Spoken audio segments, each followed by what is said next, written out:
Hello Nathan, I'm Federico, welcome to our institute. I'm a physicist and I work in the field of quantum cryptography, and today I would like to tell you a little bit of what we do in our job. So I would like to start by considering two people that we will call Alice and Bob, who want to exchange a secret message. And by secret message, I mean that we want that the content of this message is only accessible to Alice and Bob and to no one else, even if they get a copy of this message, okay? So this is how we mean it. So the way in which we want to achieve this goal, this task, is to give an encryption key to Alice and Bob. Both hold the same encryption key. So what is an encryption key? An encryption key is like a string of random numbers, okay? Like this. Okay. And we give both Alice and Bob the same string of random numbers. Then Alice, with this encryption key, will encrypt the message that she wants to send to Bob. So then how does this encryption work? Is it just like taking the numbers and mixing them, or is it a special procedure? How should I imagine it? There are different ways, but an easy way to imagine the encryption is the following. So the message she wants to send is going to be a string of letters, right?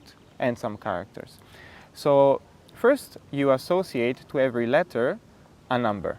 And this is it's a predefined transformation, and it could be a very simple one, like every letter has a position in the alphabet, and you can associate the number corresponding to the position of the letter. So letter A is the first one, so the number for letter A is 1. Letter B is the second one, so the number for letter B is 2, like here. Okay? Yeah. After Alice converts her message in numbers in this way, she will then add, number by number, the random numbers of the encryption key to the numbers of the message. Okay? She will just do an addition. Okay? And in this way, she obtains a new string of numbers, okay, which are the addition of the numbers coming from the message and the random numbers of the encryption key. And this is now the encrypted message. She can now send it to Bob. And then Bob would probably do the opposite to decrypt it by just subtracting the number. Exactly, okay. You said it. Bob, to recover the message, will subtract the numbers of the encryption key and then do the opposite transformation of Alice to recover the letters of the message. Okay. Very well. Now, let's assume that in the middle, while there's a transmission from Alice to Bob and the encryption message, there is a malicious person that we will call Eve, who intercepts the encrypted message. So do you think that Eve is able to understand the content of the message? No, I don't believe so, because Alice and Bob both hold the only way to encrypt and decrypt this message. Exactly. So Eve doesn't know the encryption key, so for her, from her point of view, the message is just a string of random numbers. She doesn't understand anything. She doesn't know how to recover the letters of the message. Very well. So we now just talked about the whole deal, or a big deal, of cryptography, which is just to find a way for Alice and Bob to share, in the first place, this encryption key. Because once they have the encryption key, then we saw how the secret message can go, okay? And so this problem of sharing the encryption key without meeting each other, because otherwise it will be so annoying, no? That if I want to talk to you who live in another country, I have to meet you to give you my encryption key, right? So this problem is called private key distribution. And private because this key that they hold, the encryption key, needs to be private, so only known to Alice and Bob, the sender and the receiver. So there are two ways, or many ways, but let's say we're going to talk about two ways to distribute this private key. In traditional cryptography, Alice and Bob, since they don't meet, they're going to be connected by some communication channel. This can be a phone call, a video call, email, but actually what they do is like some protocol on the internet, okay? This is their communication channel. Now, this communication channel can be wiretapped by our malicious party, a malicious person, Eve. So it means that Eve could listen to what they're saying in this channel, because in principle this channel is not protected. So this means that it's not safe for Alice and Bob to simply communicate the private key over the channel, right? Because Eve can listen to it, get the copy of the key. So how do they do that? How do they still establish a private key? They're going to use a very sophisticated algorithm to extract a private key, the same private key, for Alice and for Bob. And this algorithm is run over the communication channel. The security of the algorithm lies in the fact that there are some mathematical problems very hard to solve. So from the point of view of Eve, she would need to solve a very hard mathematical problem to also learn the private key. So wouldn't that mean that by just solving this problem, the encryption is entirely defeated? Yes, so in principle, if Eve is capable of solving this hard mathematical problem, she can get the private key. And if we said, as we said before, if she gets the private key, she can decrypt any message which is encrypted with that key, right? So it's completely unsafe then. And that's the point. This security guarantee of saying, it's a very hard mathematical problem, it's maybe not the best, because let's assume that Eve has a very powerful supercomputer that is built with future technology that Alice and Bob know anything about. Okay, so very powerful computer. So Alice and Bob are going to establish the private key in this way, but actually Eve has the computation capability to steal the private key. And so the communication that they will have in the future is unsafe. So in our work here at the Institute, we try to investigate safer ways for Alice and Bob to exchange a private key.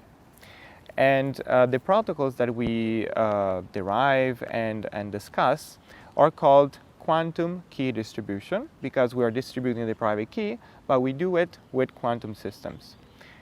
And the great feature about this kind of cryptographic distribution of the key is that the security of these protocols is independent of the computational power of Eve.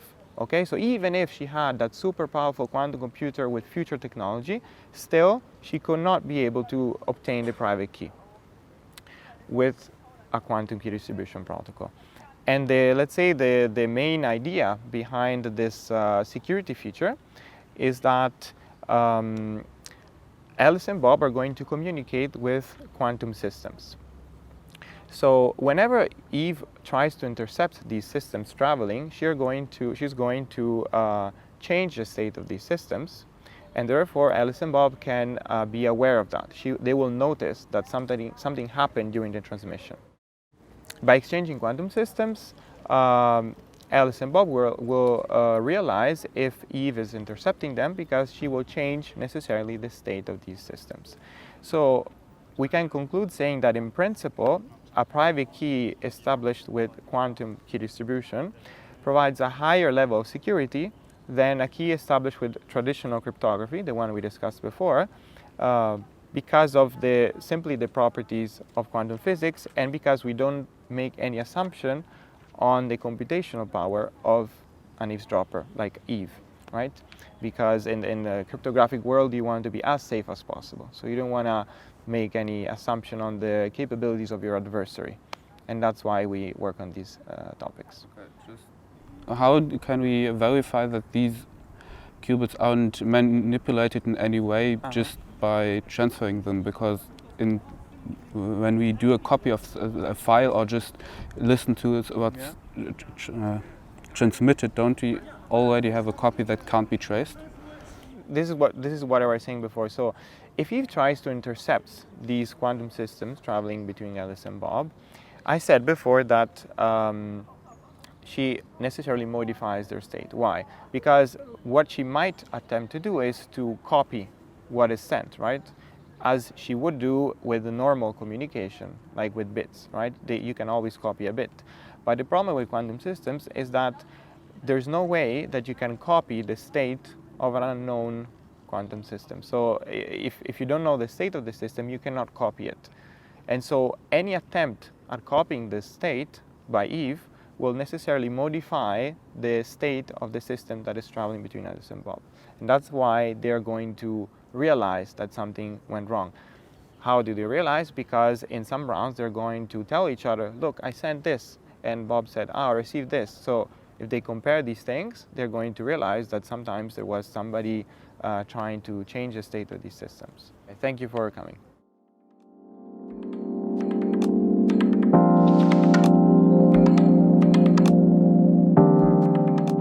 So our research is about quantum cryptography. Have you heard of quantum key distribution?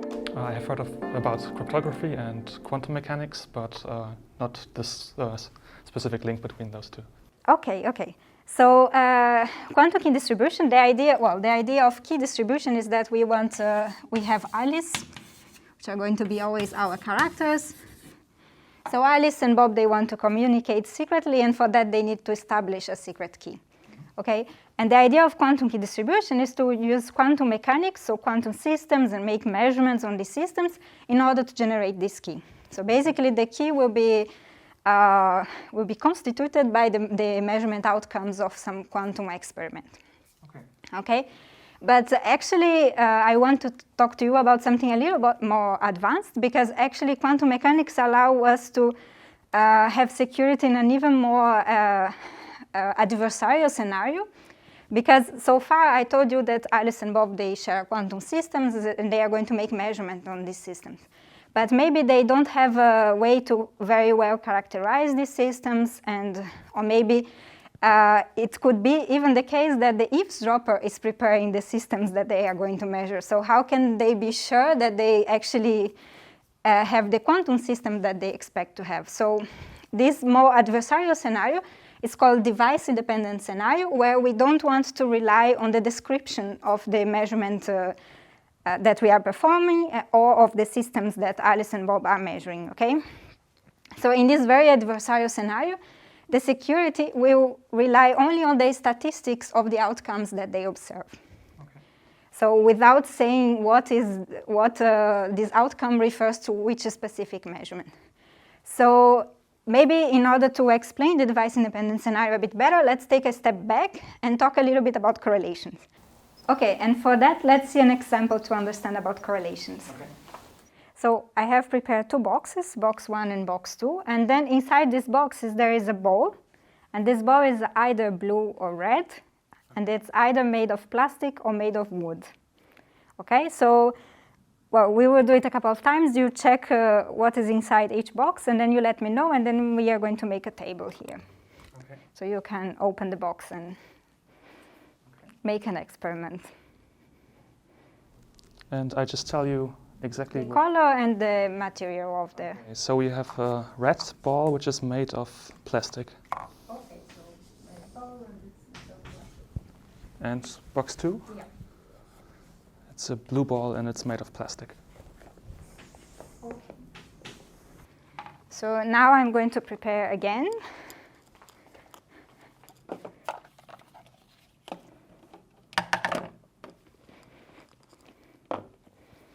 Good, so let's repeat the experiment. So in box 1 we have a red ball which is made of wood. Okay. And in box 2 we have a blue ball which is made of wood. Okay.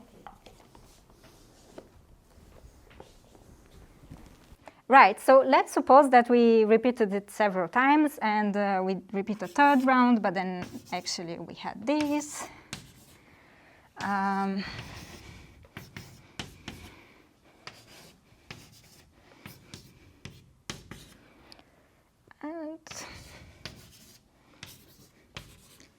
And so on. Okay, so here we have just a few instances of our experiment, but suppose we have done it several times. And what can you observe about these properties of the balls that were inside the box? Well, first for the material, it's perfectly, I call it correlated, because we always have either both plastic balls or both wooden balls. Yeah. And for the colors, we always have a mixture. There's one red and one blue ball. So they are always the opposite colors, right? Yes. And I mean, also it seems a bit like they are random. Like either I have with the same probability plastic, or I have with the same probability wood. So if we would have done it really several times, we could talk about probabilities. But let's say that then the probabilities that we have red for the first box and blue for the second box was half. And the probability that we have blue for the first and red for the second was also 1/2. And regarding the materials, we have actually that plastic for box 1 and plastic for box 2 has probability 1/2, and wood for box 1 and wood for box 2 has probability 1/2. Okay, so I mean, with that you can conclude, oh, the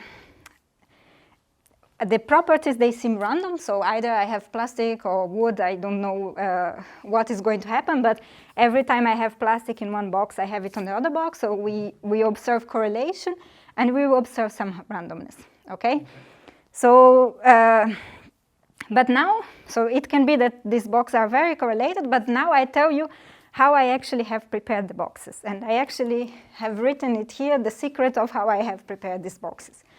So first of all, I toss the coin, so my first coin, and then if I had head, I would put a red ball in the box 1 and a blue ball, an opposite color, in the box 2. If I have tails, I put a blue ball in box 1 and then a red ball in box 2. And then I toss a second coin to decide in what's going to be the material of this box. Okay, so if it was head, I would put both plastic balls, and if it was tails, I would put both wooden balls. Okay. So even though you observe the correlations and randomness, actually if you would know the values of my coins, you would know exactly what was the color and the material for each of these instances, okay?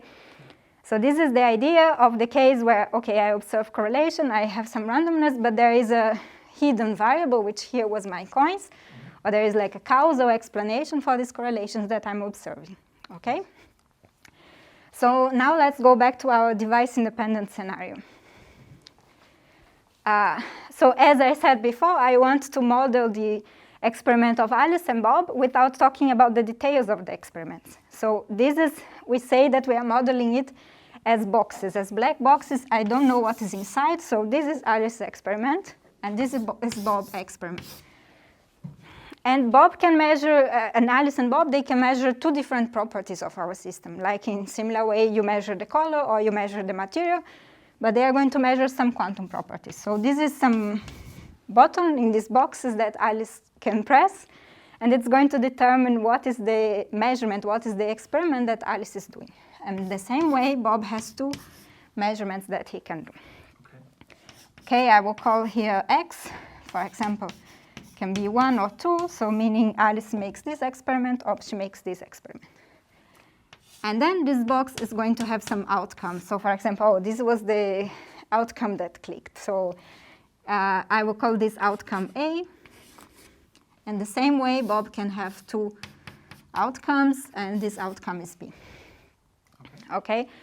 So after they do the experiment several times, they do a similar table to the one that we have done for the two boxes, where they are measuring what are the probabilities that Alice gets outcome A and Bob gets outcome B. When Alice chose to perform one experiment that here we are labeling X, I'm not saying which experiment it is, it's just the label that matters, and the experiment Y. So Y is an experiment from Bob? Yes, exactly. Okay. So, so therefore, in the device-independent scenario, I get rid of the description of my system and I talk only about the probability distributions, okay? And now we are interested to see, okay, can I guarantee that these probability distributions, these correlations, they are really random and they are strong, but they are really random, or there is an explanation for these correlations, okay? And for that, we have the concept of a Bell inequality. I don't know if you heard about that before. Yes, but I'm not quite experienced with them. Okay. But a Bell inequality is basically a function of these probability distributions, okay? And so this function will have a bound. And this bound, we are going to look, okay, if my probability distribution has an explanation for these correlations that I'm observing and this randomness that is from another variable from the past, or has a hidden variable that can explain this correlation, then this probability distribution can only achieve a certain bound for this function, okay? But then the point is quantum mechanics violates such Bell inequality. And by violating a Bell inequality, then we can be sure there exists no hidden variable that could explain or that could determine perfectly what are the outcomes of of these measurements that Alice and Bob are doing. Okay, so by performing an experiment and violating the Bell inequality, we can therefore conclude that there are no local hidden variables which can explain this outcome. Exactly. Okay. And if there is no such hidden variables, Eve, which is the eavesdropper, the malicious part, cannot have access to such variable as well because it doesn't exist. Yeah. So that is the intuitive idea to ensure the security of device-independent quantum key distribution. So it's actually a very geometrical topic. It's a very geometrical topic indeed. Okay. Yeah. Sounds very interesting.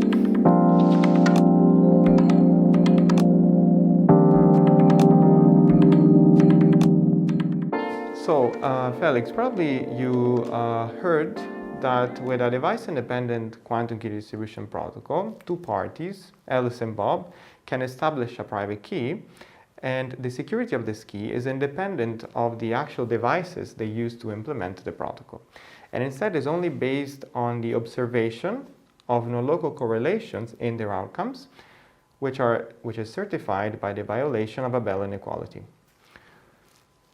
The length of the final key that the parties are going to obtain depends on two quantities, and the first quantity is the entropy of the outcomes of Eve with respect to Bob. And this quantity quantifies how much Eve is uncertain about the outcomes of Alice and therefore about the key bits. So the higher the entropy, the longer the key. The other quantity instead is related to how much the outcomes of Alice and Bob are correlated, because in the end they have to share the same key, so they need to be equal.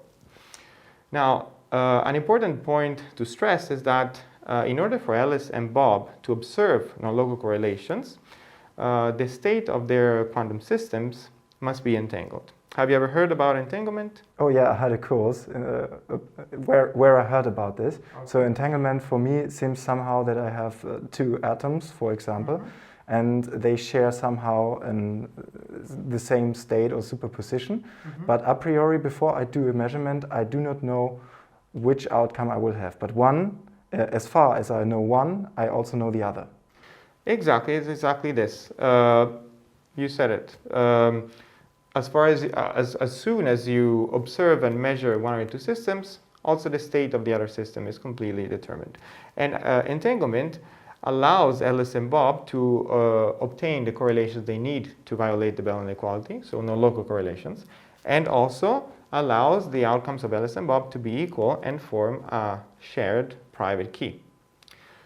Okay, now the interesting thing is that theory allows and experiment confirms that we can have more than two parties sharing an entangled state. So this means that we can have four parties like Alice, Bob, Charlie, David, each holding a quantum system. These systems can be all entangled with each other. What happens in this case? The parties can decide to test a multi-parted Bell inequality, and if they violate it, they can extract from this a conference key. Now, this key is called conference key because it's going to be the same key for each of the parties. And the protocol that does so is called device-independent conference key agreement. So it's a generalization of device-independent quantum key distribution. It just has a different name. What is a conference key for? Well, for instance, if you have a group of parties who want to share a secret, they're going to encrypt it and decrypt it with the same conference key. So and everybody needs the same key. Exactly, everybody. That's why it's called conference key. Yeah. Okay. You know, conferences, online conferences is a very important topic nowadays. Good. Now there's an important remark to make, however, which is about correlations. So the correlations that these parties observe when they violate the Bell inequality, a multi-party Bell inequality, do not necessarily imply that their outcomes are all equal to each other. So this means that we can have different types of correlations when we have more parties. For instance, we can have the correlation where all the outcomes are equal. So let's assume we have just three parties for simplicity. We have Alice, Bob, and Charlie. Okay, and equal outcomes means that they are either going to obtain the result +1 or the result -1. these kind of outcomes are the ones they would use also to extract a conference key, because they have the same outcome. So in that case, everybody would have the same key, because everybody Exactly. has the same outcome of the experiment. Perfect, yes. But another type of correlation that exists is when, for instance, the product of the outcomes is +1. In this case, the outcomes of Alice, Bob, and Charlie can be, for instance, 1, -1, -1, -1, 1, -1, or -1, -1, 1, or also 1, 1, 1. Yeah, these are all the cases. Now, you see that for these type of correlations, although they're very strong because they always guarantee somehow that the product of their outcomes is +1, at the same time, though, there's always going to be a party with a different outcome. So overall, they are correlated, but the outcomes themselves, they may differ or be distinct. Exactly, perfect. And so this is not ideal if one wants to extract a conference key which is shared by everybody, right? And in fact, there exist Bell inequalities violated by local correlations, which are strong, but the outcomes of the parties are not all the same. Mm-hmm. And so these Bell inequalities cannot be used for the task of device-independent conference key agreement, what we said before. But what should it be used then for? They can be used for a similar task, a simpler one, which can be called device-independent randomness expansion. Okay, so in this case, the goal is simply to prove that the outcome of a party or a set of parties are intrinsically random from the point of view of the eavesdropper Eve. So they're secret, okay? But we don't care anymore whether the outcomes of all the parties are equal or not. So we don't need a private key in the end, but we want just to have that the outcomes are secret. And what is that for? Well, what they obtain in the end is secret randomness, right? Secret outcomes. And this is actually a very important primitive of cryptography. Many protocols require at some point the use of secret randomness. So a string of random bits that you're sure nobody else knows. And device-independent random expansion allows you to obtain so in a device-independent way. So without trusting the devices that produce these bits. So I would somehow have a network of devices that somehow communicate with each other and generate me random outputs that I could use for my algorithms or for establishing keys. Exactly. And you're sure that only you and eventually the other parties that contributed in testing the inequality might know the outcomes. You, of course, know them. They are yours. But any external party doesn't know them. And if I have a big group of participants, it is very unlikely to know what the others had in their experiment. But still, the theory allows you to prove with certainty that anybody who does not participate in the experiment, so let's say an external party, Eve, malicious party, Eve will never know what are the outcomes that you obtained. All right. Okay? Yeah, so maybe now I can show you some of the results that we obtained in our work related to these topics. Right? That would be great. Okay.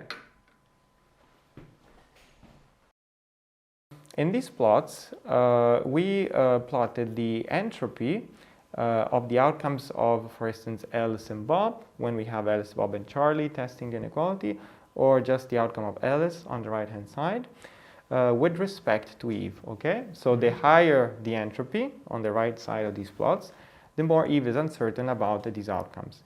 And of course, the higher the violation, the higher will be the entropy. Now, what's interesting is that in our first work, because of the Bell inequality that we chose to study, the local correlations that violated this Bell inequality are such that the outcomes of the parties are never all the same. And so such a Bell inequality, as I was explaining before, cannot be used for device-independent conference key agreement. However, it can still be useful for device-independent randomness expansion. And in fact, as you see, the black line here is the entropy for the Bell inequality that we first studied. And you see that it guarantees the highest amount of entropy among, let's say, the other cases that we studied, right? However, so this tells us that we can definitely use this inequality for device-independent randomness expansion, but not for conference key agreement. And in a second work, which is instead almost completed, we studied a different Bell inequality.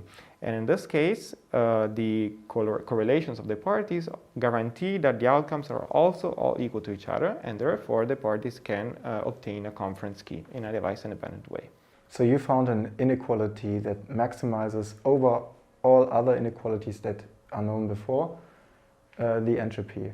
I wouldn't be so optimistic in the sense that it's certainly the best entropy that we have among the ones that we studied, and among maybe the most common ones. But I wouldn't sign something saying that it's the best ever. Okay, so it's a good result. But it comes at the cost that you cannot use that for private key. Exactly, it's an inequality that is very good for instance, having randomness of two parties, but it's unusable to extract a key. And in the second work, instead, we extract a key, but the green line is the second work. We have much less entropy for two parties, but we can extract a key. Cool. Okay, so thank you for coming, and I hope that this clarified a bit what we do here. Thank you very much. You're welcome.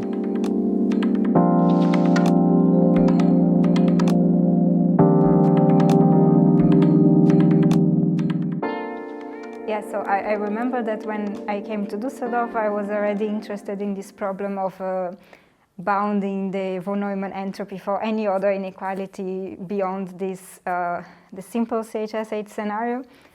And because I think this is also a very interesting problem from the fundamental point of view, because it's very difficult by the fact that we are in this very adversarial scenario where there is no assumption. But also it has applications, because if we would get some better bounds, it can lead to better protocols that are more robust and so on. Yeah, so I remember our first discussions when I came here, also together with Herman. So you were also interested in this problem. And then we were wondering, okay, so which scenario we are going to attack first? Yeah, so then after some time, we decided to go to consider this multipartite scenario, and first with this Bell inequality where we had some symmetries that would simplify the problem. So yeah, in my mind, that was how the project started. Yeah, that's true. It came really naturally, right? Because we in Düsseldorf, we designed and analyzed the first device-dependent multipartite QKD protocols. And then while you were still in Delft, you were designing the first device-independent protocols for many parties. And then you joined the group here. And yeah, then we could merge the expertise of both groups together. And it was really a good start to the project. And it also, it fits very well into the cluster. So it is a fundamental theoretical project that is maybe aimed at the end of the cluster to be implemented in an experiment. So we have this experimental group in Bonn of Martin Weitz, who expects to produce photonic multipartite entangled states. And within the timeline of the cluster, we would be really happy if we reach our challenging goal to implement these protocols. So that's somehow the aim within the cluster. And it fits also into the general goal to have matter and light interacting for quantum computation and quantum communication. So matter qubits and light qubits have to come together, they have to be linked. And then once this is managed by the experimentalists, they can produce multipartite entangled states, and we can actually find out what these states are good for, how they can be applied in protocols, and maybe in the far future, as a far future vision, how these states can be used in the quantum internet. Mm-hmm. Yeah, maybe that's also another point that we, let's say, we aim to investigate in our research would be this trade-off between implementing these protocols using only bipartite links. And I feel that what we are more interested here is, okay, let's look at multipartite entangled, which is like something that exists in quantum mechanics, and see how it can outperform or not outperform the equivalent protocols that are only based on bipartite links. Mm-hmm. Yeah, that's true. And actually, I think we know very little about this. So we know that most protocols can be done with bipartite entanglement. We also know that some multipartite entangled states can be used for QKD. But for most of the states, we don't know anything. So we still have a lot to do to get a more complete picture of the whole situation. Indeed. Indeed.